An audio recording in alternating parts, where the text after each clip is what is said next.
Perbuatan dosa atau kekufuran adalah pintu setan masuk ke dalam diri. Jadi setiap perbuatan dosa itu adalah celah pintu setan masuk, menghasut, mempengaruhi pikiran kita dari sebab dosa-dosa yang kita lakukan. Maka di dalam Quran surat Maryam ayat 83 Allah Subhanahu wa taala berfirman, Bismillahirrahmanirrahim. Tidakkah engkau melihat bahwa sesungguhnya kami telah mengutus setan-setan itu kepada orang-orang kafir atau orang-orang yang berbuat dosa untuk mendorong mereka berbuat maksiat dengan sungguh-sungguh. Jadi sebab seseorang melakukan perbuatan dosa itu menjadikan akibat setan masuk, membisikkan pikiran jahat, menghasut hatinya, membisikkan perbuatan-perbuatan yang bermaksiat, mengajak seseorang untuk bermaksiat. Maka kalau orang beriman, itu diterangkan ciri-cirinya. Orang-orang bertakwa diterangkan dalam Quran ciri-cirinya itu apa? Ketika dia dibayangi oleh pikiran jahat, dia ingat kepada Allah dan dia melihat dosa-dosanya. Itu orang beriman, orang yang bertakwa. Tapi hari ini banyak orang yang berbuat jahat saja nggak sadar kalau dia berbuat dosa. Jadi antara orang yang beriman dan orang yang kafir itu berbeda. Orang beriman baru pikiran jahat, belum berbuat jahat, sudah langsung ingat, wah ini setan menghasut pikiran saya, setan menghasut hati saya untuk berbuat maksiat, untuk berbuat dosa. Wah ini berarti saya melakukan dosa apa nih? Sehingga setan masuk dan menghasut diri saya. Itulah orang yang bertakwa. Tapi orang yang mengingkari ayat-ayat Allah, jangankan pikiran jahat, berbuat jahat pun dia tak sadar kalau dia telah tersesat. Jadi ketika seseorang melakukan perbuatan dosa, ya seperti apa? Kita boleh nggak takabur? Nggak boleh. Kita disuruh rendah hati. Boleh nggak maksiat? Zina boleh? Mencuri, dusta, khianat boleh nggak? Nggak boleh. Tapi ketika saudara melakukan hal-hal ini, itu akan menjadikan setan akhirnya masuk ke dalam diri saudara. Ini adalah pintu setan dalam memasuki seseorang itu. Ini pintunya. Pintunya adalah semua perbuatan dosa. Maka di ayat surat Maryam tadi jelaskan.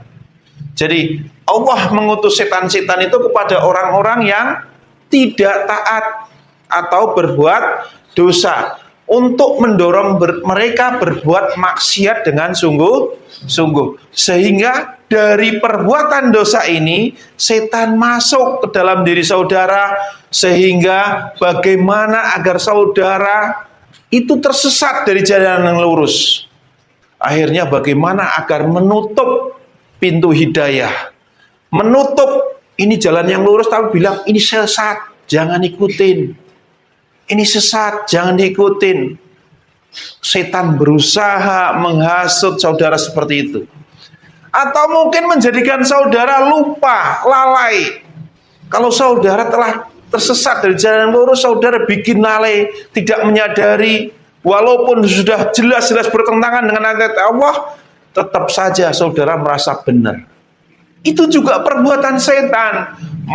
Masuknya penyakit malas, sakit, bencana, murtad dan sebagainya, sampai akhirnya murtad jadi musuh kebenaran. Itu juga dari sebab-sebab dosa-dosa yang kecil yang tidak saudara tutup dengan beristighfar, dengan mendekatkan diri kepada Allah, sehingga setan menghasut saudara agar saudara menjadi temannya setan.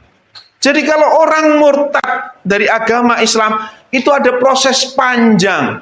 Dari dosa-dosa yang kecil yang dia lakukan, menjadi dosa-dosa yang besar yang dia lakukan, hingga dia tidak merasa berdosa sekalipun dosanya banyak. Sehingga pada akhirnya setan membisikkan dengan bisikan yang macam-macam. Sampai hari ini, puncaknya dari fitnah, puncaknya dari huru-hara akhir zaman, itu ya hari ini.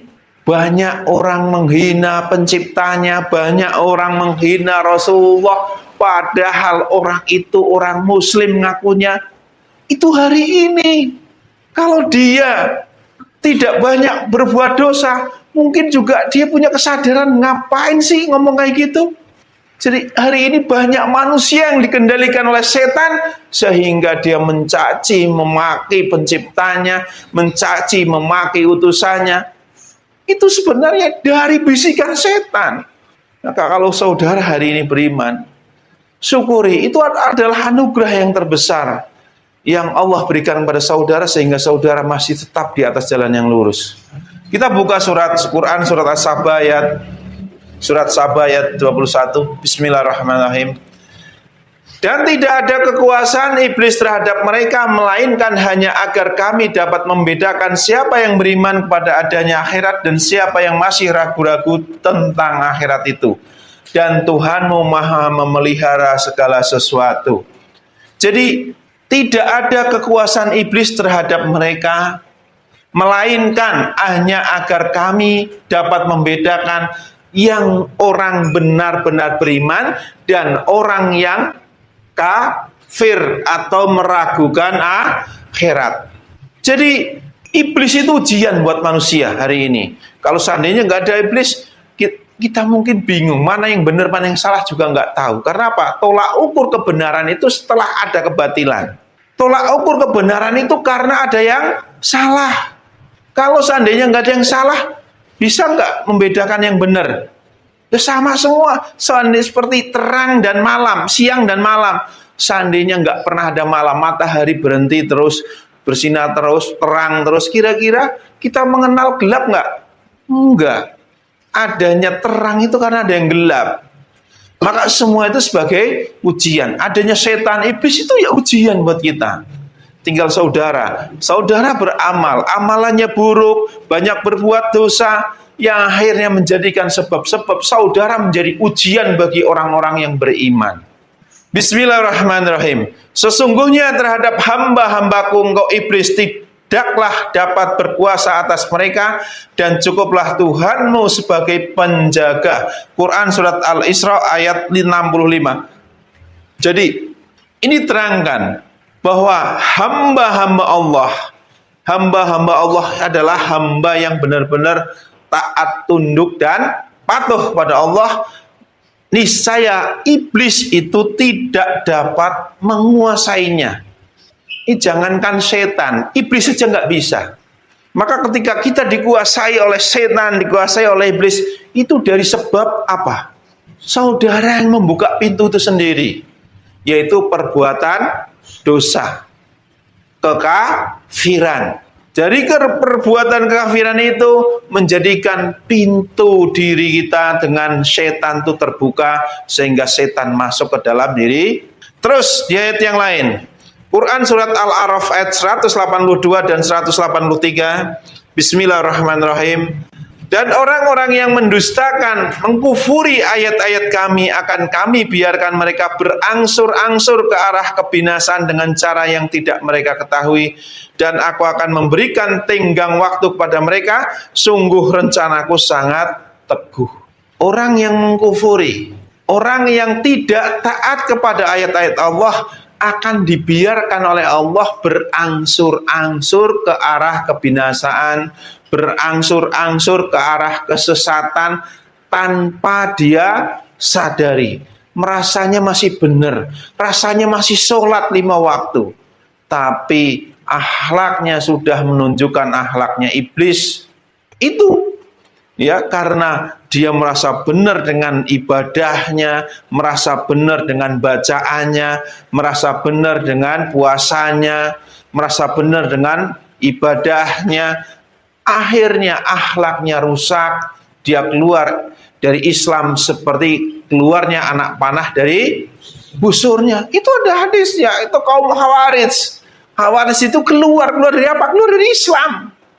Orang yang beramal, beribadah, sholat, baca Quran, tetapi dia keluar dari Islam seperti anak panah keluar dari busurnya. Karena apa? Amal ibadahnya tidak menjadikannya dia rendah hati, tawadu pada Allah, tapi menjadikannya tinggi hati, merasa paling benar, takabur. Jadi akhirnya amal ibadahnya seperti amal ibadahnya iblis.